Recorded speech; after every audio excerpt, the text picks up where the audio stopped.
Alasan ditutupnya jalur kereta api ini adalah karena kalah bersaing dengan moda transportasi jalan raya.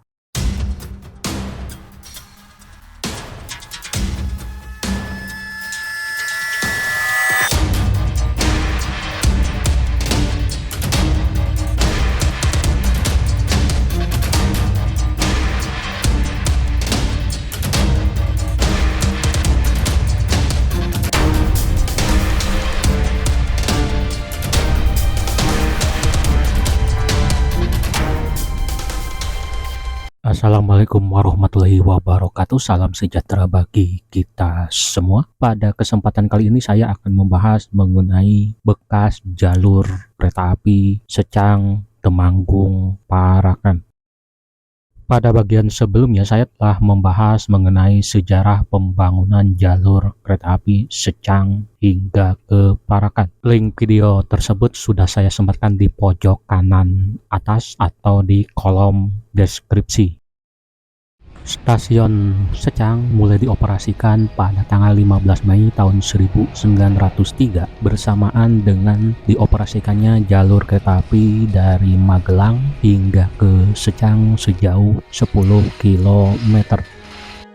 Ketika awal dibangun, stasiun Secang memiliki 5 buah jalur kereta api, sebuah gudang di arah barat laut, beberapa rumah dinas, dan sebuah depo lokomotif. Sekitar tahun 1913, jalur kereta api di stasiun Secang ditambah 1 buah di antara jalur 4 dan jalur 5.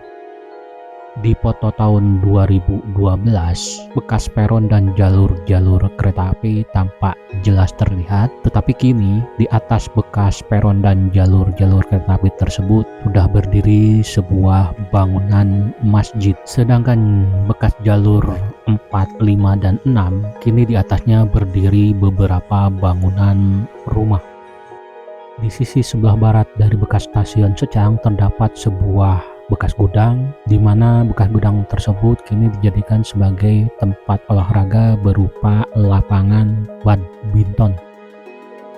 Kondisi terkini dari bekas stasiun Secang adalah bekas lantai masih asli, terbuat dari ubin teraso berbentuk kotak-kotak seperti tahu. Terdapat sebuah ruang tunggu di mana di sisi kiri dan kanan terdapat bangku-bangku berbentuk U untuk para penumpang menunggu kedatangan atau pemberangkatan kereta api. Plafon di ruang tunggu stasiun masih orisinil. Di bagian depan terdapat sebuah jendela kecil yang dulunya dipergunakan sebagai loket. Di sisi sebelah kanan loket tersebut terdapat beberapa jendela yang masih orisinil. Berjalan ke arah timur laut terdapat sebuah bangunan bekas perkantoran depo lokomotif Secang. Sedangkan di sisi sebelah timurnya terdapat sebuah bekas depo lokomotif uap yang kondisinya kini sangat memprihatinkan. Kondisi dari bekas bangunan depo tersebut kini hanya menyisakan dinding-dinding tembok, sedangkan atap sudah tidak ada. Sedangkan di dalam bekas depo kini terdapat beberapa bangunan rumah warga. Di beberapa dinding masih terdapat bekas beberapa engsel pintu depo lokomotif. Di sebelah timur laut dari bekas stasiun Secang, tepatnya di pinggir Jalan Raya Magelang Semarang, terdapat 3 buah bangunan yang dulunya difungsikan sebagai kantor pelayanan. Setelah mengeksploitasi bekas stasiun Secang, selanjutnya saya melanjutkan perjalanan ke arah timur laut menyusuri Jalan Ngeriel. Jalan ini dulunya adalah bekas jalur kereta api menuju ke Ambarawa ataupun ke arah Parakan. Berdasarkan gambar emplasemen yang dibuat pada tahun 1905, jalan ini dulunya terdapat 2 jalur kereta api, yang sebelah kiri mengarah ke Parakan, sedangkan yang lurus sebelah kanan menuju ke Ambarawa. Percabangan kedua jalur ini berada di sekitar area stasiun. Titik perpisahan antara jalur ke arah Ambarawa dan Parakan berada di lokasi ini.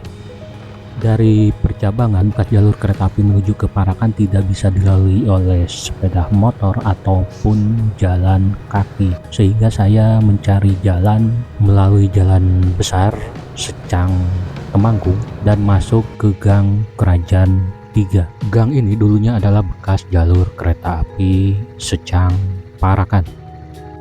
Selanjutnya bekas jalur kereta api berada di area SMK Islam Secang. Bekas rel masih terlihat di antara rerumputan. Selanjutnya bekas jalur kereta api berada di daerah Kenayan. Terdapat sebuah bekas jembatan kereta api yang terbuat dari beton sebelum jalur kereta api tersebut berpotongan dengan Jalan Raya Secang Temanggung, tepatnya di kilometer 1,4. Di kilometer 2, tepatnya di daerah Mendirat, bekas jalur kereta api berbelok ke arah kanan dan bersisian dengan jalan desa. Selanjutnya bekas jalur kereta api kini di atasnya sudah berdiri beberapa bangunan. Awalnya jalan desa tersebut mulus di aspal, tetapi ketika perumahan warga habis dan kiri kanan hanya kebun, jalan desa tersebut berupa batu dan tanah. Setelah bersisian dengan jalan desa, selanjutnya bekas jalur kereta api menjadi jalan desa tersebut. Bekas jalur kereta api yang kini menjadi jalan desa tersebut cukup panjang lurus ke arah utara. Di beberapa titik masih bisa dijumpai sisa-sisa rel yang menyembul di atas permukaan jalan desa. Jika kita menengok ke sebelah barat atau sebelah kiri dari bekas jalan kereta api tersebut, maka kita akan disuguhkan dengan pemandangan alam yang cukup eksotik, di mana kita bisa melihat Gunung Sumbing yang berdiri dengan gagahnya. Akhirnya saya tiba di bekas area perhentian Nguet. Kondisi sekarang adalah bangunan sudah tidak ada dan kini menjadi parkiran sebuah pabrik. Selanjutnya bekas jalur kereta api memotong jalan Kranggan Pring Surut. Setelah memotong jalan menjadi jalan setapak menuju ke perkebunan warga. Tetapi selanjutnya bekas jalur kereta api yang menjadi jalan setapak itu melebar. Selanjutnya terdapat sebuah bekas jembatan kereta api yang melintasi Kali Murung. Jembatan kereta api ini memiliki panjang sekitar 65 meter, terdiri dari 3 bentang yang memiliki panjang masing-masing 17,5 ditambah 30 meter ditambah 17,5 meter. Tipe dari jembatan ini adalah jembatan dinding rangka dengan terasuk huruf P. Bekas jalur kereta api kembali memotong jalan Kranggan Pring Surut di dekat sebuah SPBU.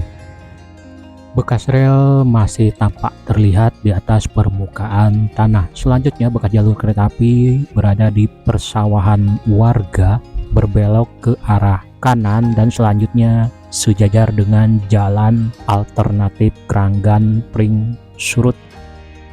Terdapat sebuah viaduk yang memotong jalan raya Secang Kranggan. Viaduk ini berada di samping Polsek Kranggan. Oleh pemerintah setempat, viaduk ini diberi nama Jembatan Kranggan.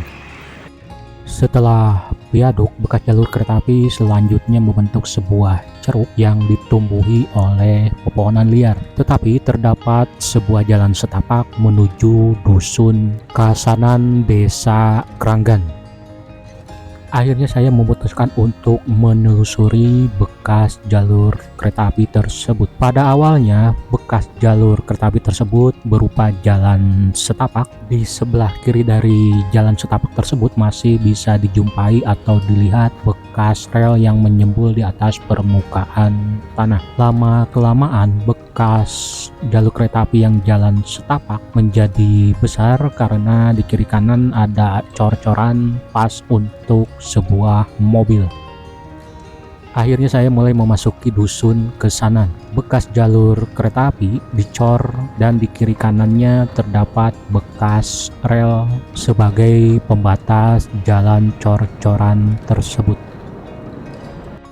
Akhirnya saya tiba di bekas stasiun Kranggan. Stasiun Kranggan membujur dari selatan ke utara berbentuk persegi panjang. Stasiun ini berada di ketinggian 467 di atas permukaan laut. Bentuk bangunan dari stasiun Kranggan bergaya tahun 1950-an dengan atap berbentuk limasan dan di beberapa dinding terdapat bulatan sebagai ventilasi udara. Menurut warga sekitar, bangunan stasiun Kranggan yang sekarang merupakan bangunan pengganti dari bangunan yang pertama. Bangunan yang pertama posisinya berada sekitar 50 meter ke arah utara.